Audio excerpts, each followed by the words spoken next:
today we won't be providing you with any pristine, high-carbon steel. We like to throw a monkey wrench into the works, quite literally. You will be forging signature blades in your signature style from these pipe wrenches. Wrenches. What the hell am I going to do with those? Bladesmiths, your 3-hour forge time starts now.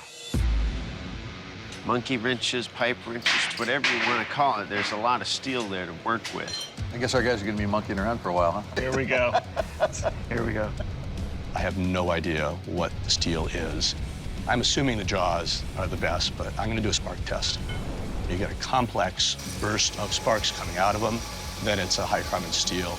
The jaws are kicking off a crazy amount of sparks. Yeah. The jaws of the wrenches has to be the best steel, so that's definitely what I'm going to have to use. My first plan of attack is don't panic. Something happens, I say a few choice words, and then I just move right on. I know right away that I'm going to use a jaw. I like Mark's idea, grabbing the big pipe wrench, take the top of the jaw off, and forge a blade out of that. The upper jaw was here, so this is the threaded shaft of it. We're not sure what steel this is. Now I have a straight piece and start drawing it out as quickly as I can. I am going to use the handle because that's already pretty straight and mostly flat. Holden's the only one that's using the handle portion of the monkey wrench, and that's concerning. Those handles are an I-beam construction, so it's really easy to forge in cold shots when you go to flatten that out. As he smashes it down, it'll roll in on itself. Right. Creating bad pockets right in there. I gotta get it done quickly without cold shots, and that's turning out to be a little difficult.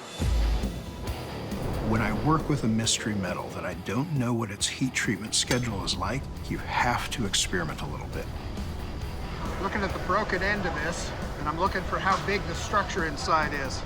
Chris did what I've been waiting 4 seasons for somebody to do. He took a recycled material, heated it, quenched it, and snapped it to see the grain structure. That's going to help tell him how he should heat treat the blade. That is a very, very smart move. Now I know how hot it's got to get, how many times I've got to thermally cycle it to get it to work, and what its durability is. That's really valuable information.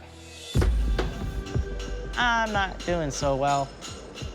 I'm seeing a lot of cold shots. This is intense. I start flattening it out. It looks like he's trying to force those lips down. I have a feeling that they're folding over. They're creating some spots. I see a crack. Actually, more than one crack. That handle section of steel is a lost cause right now. If I continue with this crack blade that I know for a fact will just shatter in the heat treat, so I'll get disqualified. Some say it's insane to do things more than once, but I gotta start again. With an hour left, he's starting a whole new blade. He's made a decision to go with the jaws of the pipe wrench. That's a smart choice. But he needs to kick it into high gear because these other smiths are not amateurs. I'm feeling pretty good. I got my pipe wrench forged out into a blade, but until it's been properly hardened, it's not a knife. Look at that, look at that. There we go. Yeah. That's nice. That's beautiful. Now his big concern's going to be a warp. Moment of truth. I think it'll do. Some of the mistakes that bladesmiths make is they bring the blade out of the quench oil too soon. I like to take my time. It comes out straight. Yeah. There it is, Daniel, right there. I can't believe it. It warps like you wouldn't believe. It's got a big kink in it. This is where unknown steel bites you in the butt. My choice is to go back in again or just let it go. I'm just afraid of going back through another heat treat process. Holden's kind of getting it together. I wish I would have started with the jaw like everyone else. I get nervous when I do the heat treat, but I get nervous all the time over stupid stuff. Like spilled milk or hairy lemons. Guy worked his ass off. Give him credit. 10, 9, 8, 7, 6, 5, 4, 3, Bladesmiths, shut down your machines, drop your tools. This round is over.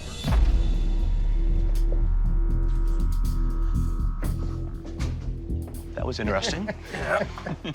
All right, judges, our bladesmiths have completed their knives. Now it's time to take a closer look. Let's start with Chris. Aside from Chris giving us a very clean blade, I love the smart choices he made. Beautiful grinds. It's nice and straight. All right, let's go ahead and take a look at Mark's work. Basic, well-executed, shows advanced precision. That's what I like about it. It looks like it was done by a machine, well-executed. All right, let's move on to Holden's blade on the end there. I wasn't sure you had a chance to finish. Yeah, I didn't either, but I did. There's a lot of work still to do here. You can see where those teeth have left those small little lines. They're not cracks. Love to see him grind those off, because those are potential fracture points. Holden did a nice piece here. You know, he never quit. It's got a little bit of a warp in it, but it's within grinder range. It's a solid foundation. Let's move on to Daniel's blade.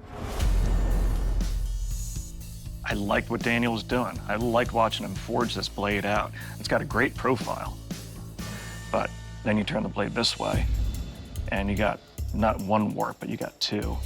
It's curving to the left and then back to the right at the tip.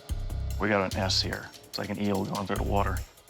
Basically, this knife needs to be reheated, not just on the spine to be straightened. It needs to be reheated completely. Doug, have you made your final decision? Yes, I have. Dave? Yep. Jay? Absolutely. Let's go tell our smiths. Bladesmiths, the judges have completed their deliberation and they've made a final decision. The bladesmith leaving the forge is Daniel. Your blade did not make the cut. Daniel, it was a true pleasure watching you forge that blade to shape. You got skills in there like crazy. But when it came to the quench, you pulled such a warp into that blade and a twist on top of it. And it was so much more extreme than any other blades. And that's why we have to let you go. Daniel, please surrender your blade. When I heard my name, my heart just dropped into my stomach. But I have to agree with the judge's decision. It was a really bad warp, and I had time to fix it, which I should have. You take it easy. There's absolutely no shame in losing this competition. You learn from failure. You have to fail in life to move forward, to learn.